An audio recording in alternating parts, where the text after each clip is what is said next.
Welcome to our breakdown of the latest news regarding Max Verstappen. Get ready to join the conversation and share your thoughts as we navigate today's F1 news. In the opening race of the season at Melbourne's Albert Park, Lando Norris secured victory in the Australian Grand Prix, not only clinching an early championship lead, but also effectively ending Max Verstappen's historic record-setting run. Verstappen had held the Drivers' Championship top spot for an unprecedented 1,029 consecutive days, a record that had spanned back to his takeover after the 2022 Spanish Grand Prix. The significance of this record is highlighted by its comparison to Michael Schumacher's previous best of 896 consecutive days, a record that was finally broken when Schumacher's run ended at the 2003 Australian GP. Verstappen had come tantalizingly close to extending his own record during the race. He finished just 0.895 seconds behind McLaren's Lando Norris. This narrow margin demonstrates not only the intensity of the competition, but also the fine line between record-setting dominance and the unpredictable nature of motorsport. The race itself was full of dramatic shifts. Verstappen had already established an impressive run by winning the season-opening race in Bahrain and then maintaining his championship lead throughout the previous season. However, in Australia, Norris's performance turned the tables. Every fraction of a second counted, and the fact that Verstappen's record run ended by such a minuscule gap adds to the narrative's intrigue. It raises the question, can such a dominant streak ever be replicated, or is this a once-in-a-lifetime achievement now consigned to the history books? By highlighting these details, we see that every lap was a battle, not just for race positions, but for historical significance as well. The Australian GP became a moment of reckoning where even the mightiest records are vulnerable. As you watch the race highlights, consider how fine margins can reshape a driver's legacy. Do you think this record might ever be challenged, or is it a once-in-an-era phenomenon? Such reflections are at the heart of today's discussion, setting the stage for our deeper dive into F1's evolving landscape.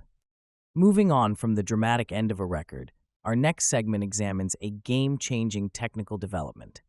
How will the new FIA rule affect team strategies and vehicle performance in upcoming races? Let's explore this further. Just after the excitement in Australia, the FIA announced a pivotal technical directive that may have far-reaching consequences for the upcoming races. The new rule targets flexible rear wings, a critical aerodynamic component in modern F1 cars. Historically, teams have exploited flexible rear wings to gain a performance edge by improving downforce without sacrificing top speed. However, video footage from Albert Park revealed that some teams, notably McLaren, were pushing the limits of these components.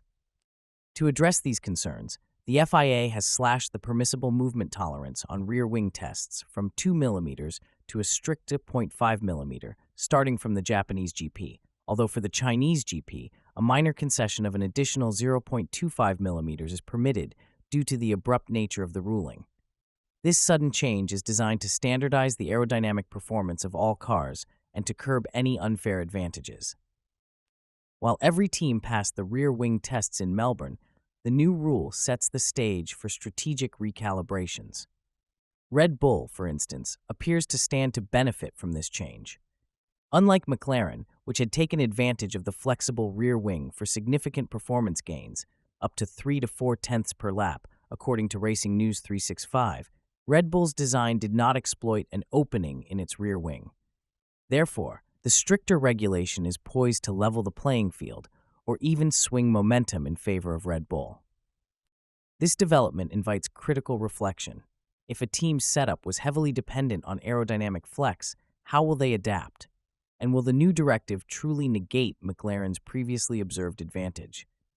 The implications are enormous, as changes to tire wear, car balance, and overall performance are all on the line. As viewers, think about how such regulatory adjustments affect not only race outcomes, but also the long-term evolution of F1 technology. Having discussed the technical directive and its potential impact, we now turn our attention to the dynamics of race performance itself. How did these factors play out on the track during the chaotic Australian GP? The Australian Grand Prix was a race of shifting fortunes and tactical maneuvers. Max Verstappen, starting from third on the grid, made an aggressive move on the opening lap by overtaking McLaren's Oscar Piastri. However, the early lead was short-lived. A critical error in the early laps allowed Piastri to regain ground, setting the stage for what would become a battle defined by weather and tire performance. During the race, a sudden heavy rain shower turned the contest on its head. Both McLaren drivers, Lando Norris and Oscar Piastri, were caught off guard as the track conditions deteriorated. Verstappen's response to the changing weather was marked by a temporary surge in pace. He even briefly took the lead when the rain disrupted his competitor's rhythm. Yet the very factors that initially allowed him to press ahead soon worked against him. When conditions began to improve, Norris's team strategy and superior tire management came to the forefront. Verstappen's tires overheated at a faster rate than those of the McLaren cars, a vulnerability he openly acknowledged. The driver explained that while he tried to stay close and even pressurize Norris into making a mistake in the final laps, the inherent advantage displayed by McLaren, especially during the track's drying phase, forced him to settle for a second-place finish. This outcome is particularly striking because it wasn't just a matter of driver skill, but also a testament to the engineering and strategy employed by McLaren. Their ability to manage tire performance under fluctuating conditions gave them the decisive edge. As you reflect on this segment, ask yourself, how crucial is tire management in modern F1 races, and can even the best drivers overcome the engineering differences on the grid? Now that we've seen the impact of race conditions on performance, let's shift our focus to the strategic responses behind the scenes. What steps is Red Bull taking to address these challenges and get back on track? Following a race that delivered both promise and disappointment, Red Bull's focus has swiftly turned to future improvements. After the season-opening Australian GP, team advisor Helmut Marko confirmed that crucial upgrades will soon be introduced to the RB21. This news offers a significant morale boost to both Max Verstappen and his teammate Liam Lawson, despite Lawson's unfortunate crash during the heavy rain shower. According to the source, the Australian race was a mixed bag for the team. Verstappen's initial charge, starting from third and rapidly climbing by overtaking Oscar Piastri, showed clear intent.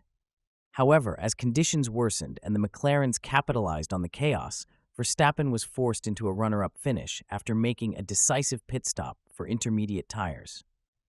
The discrepancy in performance was stark. McLaren's cars managed the conditions better, and their superior tire management became the difference maker. In response, Marko acknowledged that Red Bull faces challenges on two fronts, mechanical and aerodynamic. He noted that both aspects will not be solved so quickly, but expects a significant improvement by the third to fifth race of the season. This upcoming upgrade cycle is viewed as a crucial step forward. It suggests that while Red Bull has demonstrated strong potential, there is still work to be done to match the adaptability and performance exhibited by rivals like McLaren. Today's breakdown has taken us from the historic end of Verstappen's record run through the strategic implications of new FIA directives and into the gritty details of race performance, culminating with Red Bull's promising upgrade plans. Each segment underscores the delicate balance of talent, technology, and timing in Formula One. If you found this deep dive insightful, please subscribe to our channel and like the video for more expert F1 analysis.